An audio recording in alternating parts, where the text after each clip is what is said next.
बिस्मिल्लाहिर्रहमानिर्रहीम। अस्सलाम वालेकुम। मुनव्वर हुसैन आपके पेश खिदमत हैं। पाकिस्तान की अगर आप मसाइल को देखें तो उसके अंदर माशी मसला है, सियासी इस्तेहकाम ज़रा मुतज़लज़ल आपको नज़र आता है और फिर सिक्योरिटी मसाइल भी हैं। इन मसाइल को हल करने के लिए आपकी सियासी क़यादत तो अपनी जगह तक तो जो करती है सो करती है, लेकिन जो आर्म फोर्सेस हैं उनका किरदार भी बड़ा कलीदी नज़र आता है।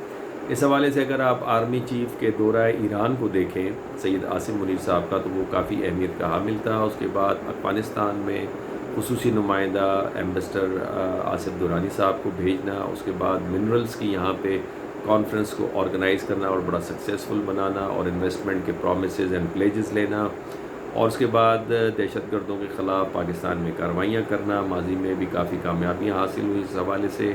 तो ये काफ़ी इम्पॉर्टेंट इवेंट्स हैं या स्टेप्स हैं जो कि पाक फ़ौज आपको उसके अंदर दोश बदोश नज़र आती है। लेकिन अब एक अहम इवेंट अरेंज किया पाक फ़ौज ने, और वो किला बाला सार में एक ग्रैंड जिरका हुआ जिसमें आर्मी चीफ़ सैयद आसिम मुनीर साहब ने भी शिरकत की। और इसमें खैबर पख्तूनख्वा के जो कबायली इलाके हैं, अज़ला हैं, उनके मुशीरान हों या उनके अमायदीन हों या अवामी नुमाइंदे हों, MNAs हों, MPOs हों, उन सब ने वहाँ पे शिरकत की और अपनी राय का इज़हार किया। उसमें खुसूसी खिताब जो था वो आर्मी चीफ़ सैयद आसिम मुनीर साहब का था और बड़ा इंपॉर्टेंट है। उसके चंद इंपॉर्टेंट पॉइंट्स हैं। सारी तकरीर तो मैं आपके सामने नहीं रख पाऊँगा, लेकिन चंद जो इंपॉर्टेंट पॉइंट्स हैं मैं आपके सामने रख देता हूँ। पहला जो पॉइंट बड़ा इंपॉर्टेंट है वो ये कि फ़ौज और सिक्योरिटी के तमाम इदारे और पाकिस्तान की आवाम एक है। यकीनन पाक फ़ौज जो है वो आवाम के साथ है और आवाम पाक फ़ौज के साथ है, और अगर इनके अंदर हम आगे जब तक नहीं हो, कोई भी फ़ौज कामयाबियां हासिल नहीं कर सकती जंग के मैदान में। आगे आप फरमाते हैं जो लोग अमन को बर्बाद करना चाहते हैं वो हम में से नहीं है। पाकिस्तान फ़ौज शोहदा की फ़ौज है जिसका नारा है ईमान, तकवा और जहाद फ़ी सबीलिल्लाह। हम आप में से हैं और आप हम में से हैं। पाकिस्तान रियासत मदीना के बाद कलमे पर बनने वाली दूसरी रियासत है। दुनिया की कोई ताकत पाकिस्तान का कुछ नहीं कर सकती। ये हकीकत है कि पाकिस्तान वो इस्लामी दुनिया में पहली रियासत है मदीने के बाद, मदीना की रियासत के बाद जो कलमे के नाम पर बनी। वैसे तो कहा जाता है कि मज़हब के नाम पे 3 रियासतें दुनिया के अंदर इस वक्त वजूद में है। एक रियासत जो है वो अमेरिका की रियासत है जो मज़हब के नाम पे बनी, और दूसरी रियासत इज़राइल की है। लेकिन इस्लामी वर्ल्ड के अंदर पाकिस्तान वो पहला मुल्क है, मैं समझता हूँ, रियासत मदीना के बाद जो कि कलमे के नाम पे बना। उसके बाद आप फरमाते हैं कि अगर मुज़ाकरात हुए तो वो सिर्फ़ पाकिस्तान और अफ़गान अबूरी की हुकूमत के माबैन होंगे, किसी भी ग्रोह या जत्थे से बात नहीं की जाएगी। ये बड़ा इंपॉर्टेंट पॉलिसी बयान है। अगर मुज़ाकरात होंगे तो अफ़गानिस्तान की पूरी हुकूमत के साथ होंगे, न कि TTP के साथ होंगे या और कोई जो टेररिस्ट ग्रुप है उनके साथ कतअन इस हवाले से बयान नहीं होगा। ये बड़ा दो टोक मौक़िफ़ है और ये दो टोक मौक़िफ़ होना चाहिए था। जिस तरह की कार्रवाइयाँ दहशत गर्दाना तंजीम जो हैं वो पाकिस्तान के अंदर कर रही हैं और पाकिस्तान की सिक्योरिटी को मुतज़्ज़ल करने की नापाक कोशिश और नाकामयाब कोशिश जिसे मैं कहूँ वो कर रही हैं। इस हवाले से आपने फरमाया कि इस्लाम सलामती और अमन का दीन है। जिन्होंने इस दीन को दहशतगर्दी की भेंट चढ़ाया है इनको जवाब देना पड़ेगा। ये भी बात हकीकत है कि इस्लाम की शुरुआत अस्सलामु अलैकुम से होता है, यानी आप सलामती के अंदर हैं, आप सलामती का पैगाम देते हैं। और अगर इसी मज़हब का नाम लेकर आप दहशतगर्दी करें विद इन पाकिस्तान और बच्चियों की तालीम के ऊपर आप बैन लगाना शुरू करें तो ये कहीं भी नहीं है, बल्कि ये आप इस्लाम को बदनाम करने के मुतरादिफ है। और जो मुल्क इस्लाम के नाम पे बना है उसकी सिक्योरिटी को मुतज़्ज़ल करना ये भी किसी भी तौर पे जायज़ नहीं है। आगे आप फरमाते हैं कि अफ़गान हुकूमत को मुखातिब करते हुए आर्मी चीफ़ ने कहा कि क्या एहसान का बदला एहसान के अलावा कुछ और भी हो सकता है। ये वो बड़ी इंपॉर्टेंट बात है जो मेरे दिल की बात है। यानी हमने हमेशा अफ़गानिस्तान की मदद की 1979, बल्कि उससे पहले भी अगर आप देखें सोवियत इंटरवेंशन से पहले भी हम उनकी मदद करते रहे।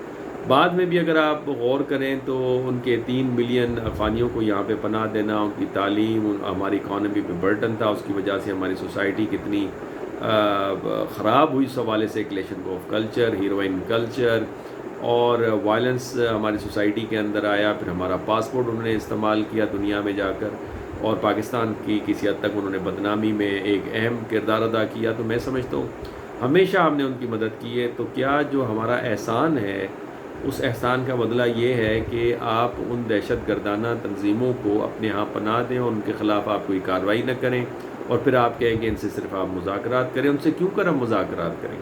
جو ہمارے لوگوں کے خون کے ان کے ہاتھ جو ہے ہمارے لوگوں کے خون میں رنگے ہوئے ہیں، ان سے ہم کس طرح سے بات کر سکتے ہیں؟ تو یہ بڑا امپورٹنٹ پالیسی بیان ہے جو انہوں نے دیا کہ کیا احسان کا بدلہ فقط احسان ہے؟ اور میں تو کہتا ہوں کہ افغانستان چونکہ ہماری سوسائٹی اینڈ اکانومی میں برڈن ہے، تو ان افغانیوں کو جو پاکستان کے لا اینڈ آرڈر کو خراب کر رہے ہیں ان کو میرا خیال ہے واپس کر دینا چاہیے۔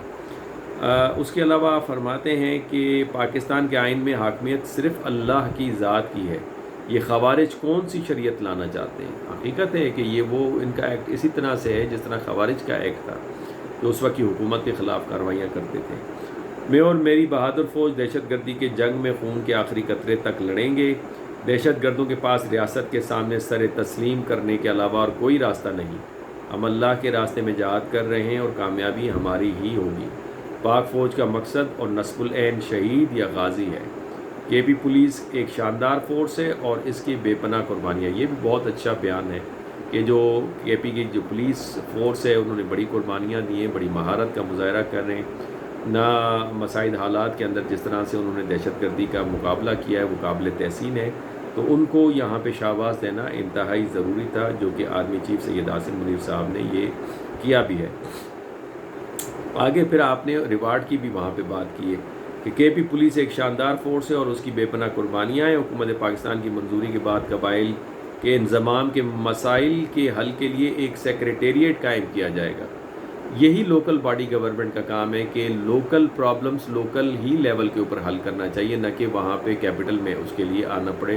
میرا خیال یہ سب سے مؤثر ایفیکٹو طریقہ ہے جس کے ذریعے سے آپ مسئلوں کو حل کرتے ہیں اور لوگوں کو ایک انکلوسیو پالیٹکس کی طرف لے کر آتے ہیں۔ بڑا شاندار اسٹیپ ہے۔ اس کے علاوہ آپ نے کہا کہ ہم قبائلی عوام کی معاشی ترقی کے حوالے سے ترقیاتی منصوبوں میں ان کی شرکت کو یقینی بنائیں گے۔ خیبر پختونخوا حکومت کے ساتھ مل کر نئے ضم شدہ اضلاع میں 81 ارب روپے کی مالیت کے ترقیاتی اور فلاح و بہبود کے منصوبے شروع کیے جائیں گے۔ بڑا امپورٹنٹ اگین 81 بلین روپیز کے ترقیاتی منصوبے، ایک طرف آپ ان کی سرکوبی کریں جو دہشت گردی کرتے ہیں اور دوسری طرف جو ترقیاتی منصوبے ہیں لوگوں کو اس میں شامل کریں، انکلوسیو پالیٹکس کریں، تو اس سے اپنائیت کا احساس بڑھتا چلا جائے گا اور دہشت گردوں کی سرکوبی ہوگی اور یہ علاقے بھی ترقی کی راہ پر گامزن ہوں گے۔ آگے آپ فرماتے ہیں خیبر پختونخوا حکومت کے ساتھ مل کر نئے ضم شدہ اضلاع میں پولیس کے 43 منصوبوں کو 7 ارب روپوں کی لاگت سے مکمل کیا جائے گا اور 54 زیر تعمیر منصوبوں کی جلد مکمل ہونے میں تمام تر مدد فراہم کی جائے گی۔ یہ بہت اگین امپورٹنٹ ہے کہ جو پولیس کے 43 پروجیکٹس ہیں وہ اور 54 جو ابھی انکمپلیٹ جو پروجیکٹس ہیں ان کے اوپر تیزی سے کام ہوگا۔ دس از اگین بہت امپورٹنٹ اسٹیٹمنٹ ہے۔ قبائلی مشران کے ساتھ مل کر پھر آخر میں انہوں نے بھی کہا کہ ہم فوج کے ساتھ ہیں اور ہمارا دامن چولی کا ساتھ ہے فوج کے ساتھ، اور آخر میں قبائلی مشاران اور ملکی نے مل کر آرمی چیف کے ساتھ ملک کی ترقی اور خوشحالی سمیت ایک خصوصی دعا کی۔ تو میں آخر میں یہی بات کہوں گا کہ اگر آپ اس اسٹیپ کو دیکھیں اور اس سے پہلے ایران کا وزٹ ہوتا، افغانستان میں ایل چی کا جانا اور پھر یا منرلس کی کانفرنس اور ٹیررزم کے خلاف آپریشن، اگر ان سارے ڈاٹس کو آپ ملائیں تو میں سمجھتا ہوں ایک کمپریہنسو اسٹریٹجی کے اوپر عمل ہوتے ہوئے نظر آ رہا ہے، اور اس کے اثرات بھی پاکستان کی سیاست میں، پاکستان کی معیشت میں اور پاکستان کی سوسائٹی اور سیکیورٹی پہ جلد نظر آنا شروع ہو جائیں گے انشاءاللہ۔ یہی آج کے لیے آپ کے کمنٹس کا انتظار رہے گا۔ اگلے ویلاگ کے اندر میں ذکر کروں گا عمران خان کی جو گرفتاری ہے اس کو باہر کی دنیا کس طرح سے دیکھ رہی ہے، اس حوالے سے 2-3 چیزیں میں آپ کے سامنے رکھوں گا۔ اجازت دیجیے، اللہ حافظ۔